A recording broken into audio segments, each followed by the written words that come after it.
Good morning everyone. बच्चों, आज हम गोस्वामी तुलसीदास पर चर्चा करते हैं।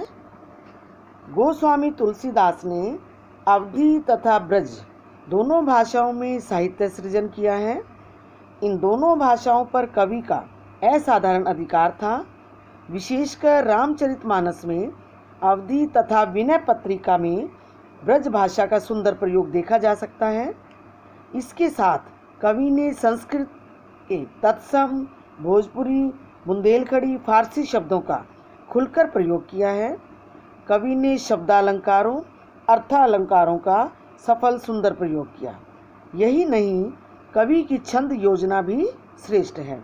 तुलसीदास जी ने दोहा, चौपाई, कवित्त, सवैया, छपई, बरखई आदि छंदों का सुंदर प्रयोग किया है। हमारी पाठ्य पुस्तक में कवितावली उत्तरकांड से ली गई है। आप पंक्तियां ध्यान से सुनेंगे। किसबी किसान कुल बनिक भिखारी भाट, चाकर चप्पल नट चोर चार चेटकी, पेट को पढ़त गुण गढ़त चढ़त गिरी, अटत गहन गन एहन अखेटकी, ऊंचे नीचे करम धर्म अधर्म करी, पेट ही को पचत बेचत बेटा बेटकी, तुलसी बुझाई एक राम घनश्याम हीते, आगी बागीते बड़ी है आगी पेट की। संदर्भ प्रसंग में हम क्या लिखते हैं कि काव्यांश किस पुस्तक से है, किस पाठ से है और इसमें कवि कहना क्या चाहता है। तो देखिए, प्रस्तुत काव्यांश हिंदी की पाठ्य पुस्तक आरोह भाग 2 से संकलित कविता कवितावली उत्तरकांड से लिया गया है।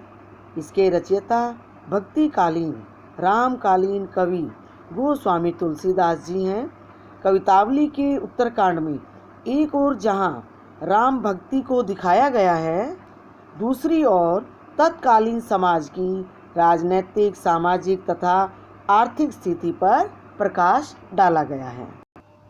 प्रस्तुत काव्यांश में तुलसीदास जी मुगल कालीन सामाजिक आर्थिक स्थिति पर प्रकाश डालते हुए कहते हैं कि संसार में मजदूर, किसान, कुल, व्यापारी, भिखारी, भाट, नौकर, चंचल नट, चोर, सेवक, सेविका आदि सभी अपने अपने पेट को भरने के लिए काम में लगे हुए हैं। वे गुणों को गढ़ कर पर्वतों पर चढ़ जाते हैं, शिकार के लिए घने जंगलों में भटकते हैं और दिन भर शिकार करते हैं। इसी प्रकार से ऊंचे नीचे धर्म अधर्म काम करते हुए पेट की आग को शांत करते हैं। पेट की आग को शांत करने का मतलब अपना निर्वाह करना, अपना गुजारा करना। पेट भरने के लिए वह बेटा बेटियों को भी बेच देते हैं।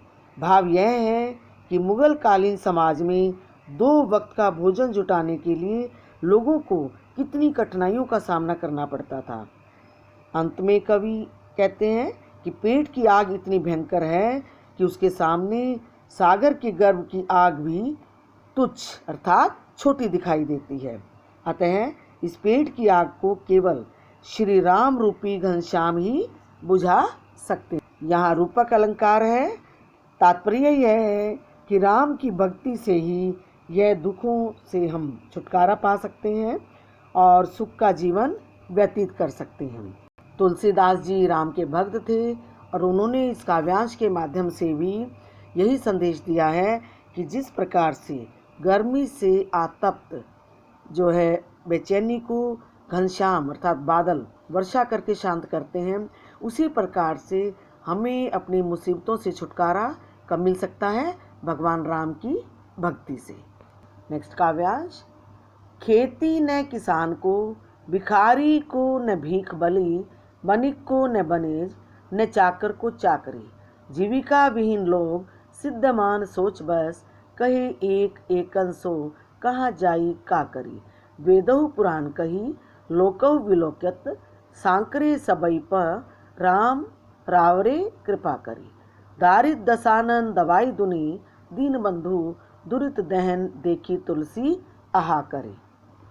देखिए, तत्सम तद्भव का शब्दों का प्रयोग दिखाई दे रहा है और यहाँ कवि ने मुगल शासनकाल के समाज की आर्थिक तथा सामाजिक स्थिति का जीता जागता चित्रण किया है कि उस समय प्रत्येक वर्ग के लोगों में अशांति और अव्यवस्था उत्पन्न थी। कवि कहता है कि मुगलों के शासनकाल में समाज के प्रत्येक वर्ग में गरीबी बेरोजगारी का बोलबाला था और सभी वर्गों के लोग दुखी थे। समाज की आर्थिक दशा इतनी दयनीय हो चुकी थी कि गरीब किसान के लिए खेती नहीं थी, मेहनत करके भी वह अपना पेट नहीं भर सकता था। भिखारी को भीख नहीं मिलती थी और व्यापारियों को व्यापार नहीं, नौकर को नौकरी नहीं। इसी प्रकार लोग आजीविका से हीन होकर बड़े ही दुखी और चिंतित थे और सभी एक दूसरे से अर्थात आपस में कहते थे कि कहाँ जाएं और क्या करें। इस शोषण और अत्याचार से बचने का कोई उपाय नहीं है। यहाँ कवि तुलसीदास जी राम की भक्ति पर बल देते हुए कहते हैं कि समाज के दुखी लोगों की मुसीबतों को दूर करने का एक ही उपाय है भगवान राम की भक्ति। और कवि वेदों और पुराणों का माध्यम से उनका संदर्भ देते हुए कहते हैं कि संसार में देखा गया है कि भयंकर मुसीबत के समय केवल राम की ही कृपा जो है हमारा कल्याण कर सकती है। कवि राम से कहते हैं कि हे दीन, आज समाज का प्रत्येक व्यक्ति दुखी है। इस समय गरीबी रूपी रावण ने सारे समाज को दबा रखा है। भाव यह है कि समाज के सभी लोग गरीबी से परेशान हैं, सभी जगह गरीबी फैली हुई है। और कवि तुलसीदास जी भगवान राम से प्रार्थना करते हुए कहते हैं कि आप हमारे कष्टों का, मुसीबतों का निवारण करें। अतः मैं आपसे प्रार्थना करता हूँ कि आप हमें इस गरीबी से और इन मुसीबतों से बचाएं। नेक्स्ट काव्यांश। धूत कहो अवधूत कहो, राजपूत कहो जुल्हा कहो कोई, कहू की बेटी सो बेटा न ब्याह, कहू की जाति बिगाड़ न सो। तुलसी सर नाम गुलाम है राम को, जाको रुचे जो कहे कुछ ओ। मांगी के खेबो मसीद पे सेबो, लेबो को एक न देव को दो। इस काव्यांश में कवि ने उस समय के समाज में जो जातिवाद और धर्म के आधार पर जो भेदभाव व्याप्त था उसका खंडन किया है। तुलसीदास जी अपना परिचय देते हुए कहते हैं कि चाहे लोग मुझे चालाक कहें, चाहे दगाबाज कहें, चाहे साधु संत कहें, चाहे राजपूत कहें, चाहे वीर साहसी कहें, चाहे जुल्हा कहें, लोग जैसा चाहे मेरे बारे में सोच सकते हैं। मुझे न तो किसी के बेटे से अपनी बेटी की शादी करनी है जिससे मेरी जाति बिगड़ जाएगी। भाव यह है कि कवि तुलसीदास जी जाति पाति के भेदभाव को नहीं मानते। कवि तुलसीदास जी जाति के भेदभाव का खंडन करते हुए कहते हैं कि मैं तो केवल श्री राम का भक्त हूँ, गुलाम हूँ, जिसको जैसा लगे मेरे बारे में जो मर्जी सोचे, जो मर्जी कहे। भाव यही है कि जिसको जो रुचिकर लगता है वह मेरे बारे में सोचे, मुझे कोई परवाह नहीं।